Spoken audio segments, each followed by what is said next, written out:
નવી civil hospital ખાતે જરૂરિયાતમંદ મૃતકો માટે નિઃશુલ્ક કફન અને કોફિન સેવાનો પ્રારંભ કરાયો છે।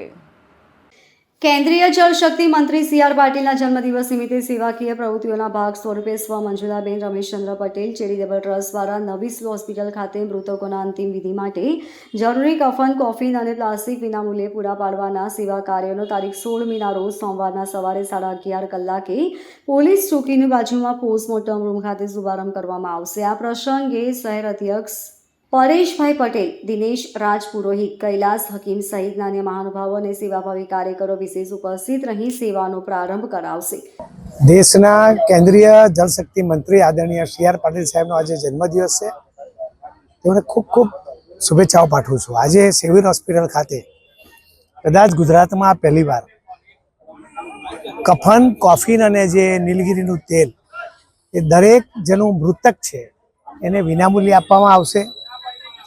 સાથે સાથે વિમાન મારફતે જો ડેડ બોડી મોકલવામાં આવશે ત્યારે કોફિન જે એમ્બાલિંગ સર્ટિફિકેટ વાળું છે તે પણ તેઓને આપવામાં આવશે। જે મૃતકના પરિવાર છે એ 10, 15, 20 જે કોઈ હોય એને વિનામૂલ્યે સવારે ચા આપવામાં આવશે અને આવનાર દિવસોમાં નાસ્તાની પણ વ્યવસ્થા કરવાનું આયોજન છે।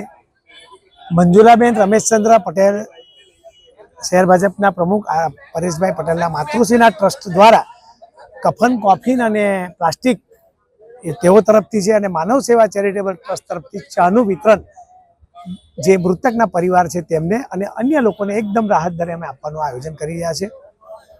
અહીં જે પરિવાર છે એ ખૂબ દુઃખમાં હોય ત્યારે એને ક્યાં લેવા જવાનું પ્લાસ્ટિક કે ક્યાં કફન લેવા જવાનું ભાન પણ ના હોય ત્યારે એને અહીં સ્થળ પર જ વિનામૂલ્યે મળે અને કોફિન પણ અમે આ વ્યવસ્થા કરી છે।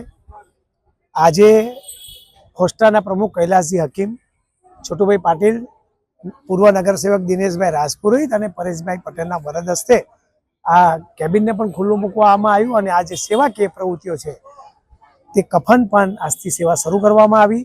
સાથે સાથે સફાઈ કર્મી બહેનોને જે સ્ત્રી રોગ વિભાગમાં ફરજ બજાવે છે એવી 150થી વધુ બહેનોને સાડી પણ વિતરણ કરવામાં આવ્યું। Bureau report, LK star news, Surat.